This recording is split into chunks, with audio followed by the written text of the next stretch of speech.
Hey everyone, my name is Ben, and you're listening to A Daily Dose of English. This is a short, simple podcast that you can listen to every day to improve your English. You can find the transcripts for all episodes and more on benslanguagelab.com. I'm glad you could make it today. In this episode, we're going to be talking about small talk. Because actually, as the day that I'm recording this, it is October 29th, which is my mother's birthday. I know this is coming out like a week-ish later, week and a half, something like that. But I wanted to talk about something a little bit related to her. And so let's start with just what small talk is. So small talk is, I guess, defined as a small conversation that doesn't really mean much that you have with somebody new that you don't really know very well. And so that's things like, hey, how are you? What's your name? Where are you from? What do you do for work? Right? Things like that are just like very basic questions about somebody. They typically are very easy to answer. They're very low. What's the word I'm looking for? They're like not like low impact, right? They're safe. They're safe questions, right? You can always chat with somebody about these topics because they're not going to like be offended or have trouble with it or whatever it is, right? It's very easy questions to answer and to talk about. However, small talk generally has a bad reputation. People see it as a negative thing. It's very common for people to say, oh, I hate small talk. I hate small talk. It's my least favorite thing or whatever. And a lot of people avoid doing it and they say they don't like it. Which I think is fair. If it's done poorly, it's very boring. It's especially like, if it is those questions where it's like, yeah, where are you from? What do you do? And it's like, boring. Talk about something more interesting, please.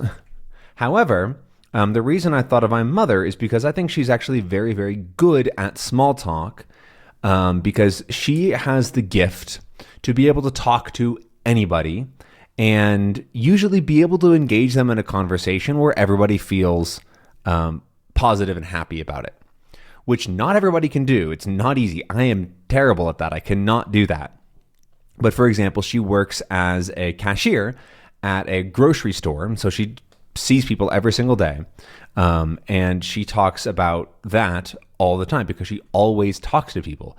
She will just start a conversation. She'll ask them about like what they're wearing, what they're buying, where if they like today, she told me a little story about during the lunch break of the local high school.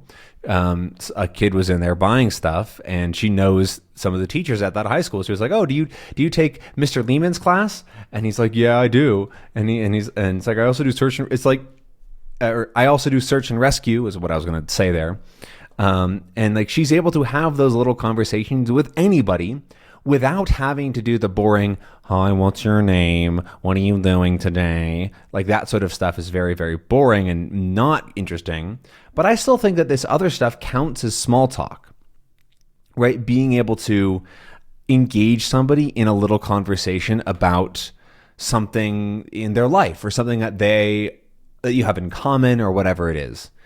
Some other good examples are usually when we're traveling, she'll notice other foreigners or other people that she could talk to and just strike up a conversation and be able to carry on a conversation about where we are and find something interesting and something in common with basically anybody in a couple of questions, right? So quickly. It's honestly pretty impressive how easily she's able to just talk to anybody. I do not understand. I'm not able to do it at all. And I think there's definitely stuff that you can learn from somebody that is able to talk like that. Some people will call this the gift of gab, is another thing you might hear. To gab is basically to chat, to talk, to blather on, to like be somebody that's very talkative, right? Somebody that could just talk your ear off is another good phrase. They can just talk your ear off. But you might say the gift of gab. It's not necessarily a bad thing. A lot of people will use that term fondly. Even though gabbing or gab is not necessarily a positive word. And so it's an interesting word. Like when you use it like that, it generally sounds positive, but the actual word itself is not usually used unless it's in a negative context, which is interesting.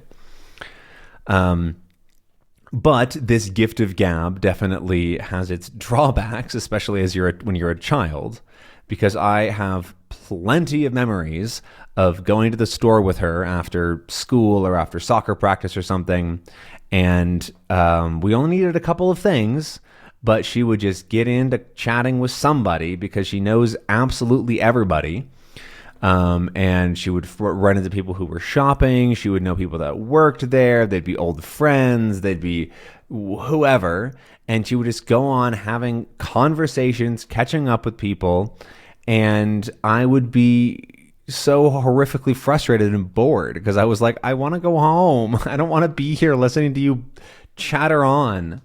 And so many times, like there's several stores that I got to know quite well, like the layout, just by like being in them so much as a child and not necessarily get it. But I didn't buy anything, but I remember specifically where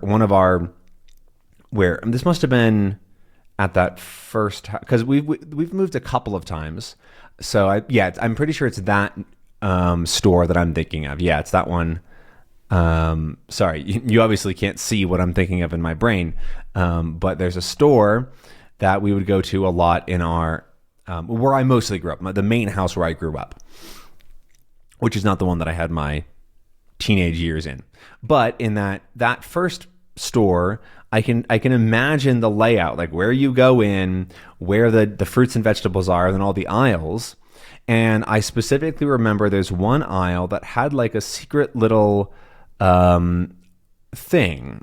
They were like these little candies, and I'm sure that they hid them there kind of like as a thing, because they were always there. They like restocked them. It wasn't like a one-off thing. It was there consistently, and it was a little bit hidden. And I think it was to have sort of like an urban legend thing for kids, because I don't remember how I discovered it or found it, but it's like in a weird spot. It's not with other candy, and it's not typical candy. It was this rice candy. It was definitely from some Asian country. I don't know which. I didn't read any other languages at that point in my life. But it was this little rice candy, and it was sort of like it had a couple of different wrappers on it. One of them was the outside one was plastic, right? So you don't want to have your candy out in the store. So there was a plastic wrapper, but then under that there was a rice paper wrapper, which you could eat because it was made of rice. And then there was sort of a sweet, sticky, chewy candy. And I remember that they were, I don't remember perfectly, but I don't think they had like a tag or anything like that.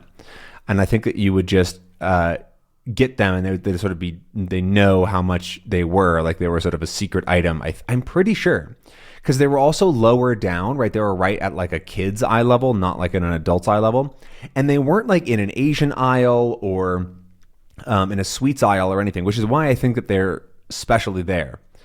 They might have been in like a grain-free or gluten-free aisle or something like that for people with allergies.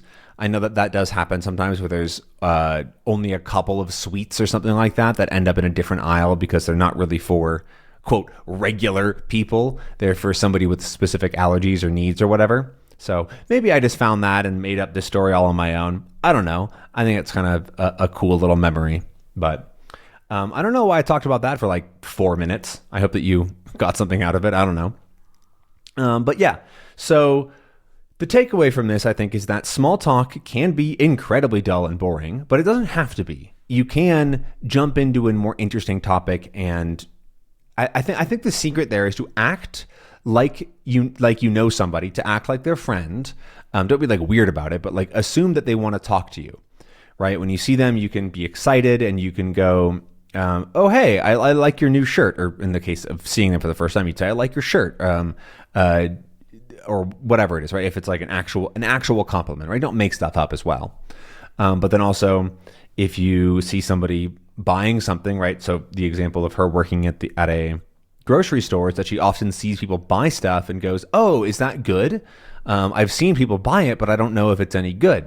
Or do you recommend that? Or things like that I can really start a more interesting first conversation rather than something boring like, how are you enjoying the weather? Right, that's just dull. But anyways, that's everything for this episode. I hope that you enjoyed and maybe learned a little something, a word or two here and there. But that's all that I have for you today. I hope that you enjoyed this little small talk episode, and I'll see you again tomorrow for another episode. Have a fantastic rest of your day. I'll see you then. Bye.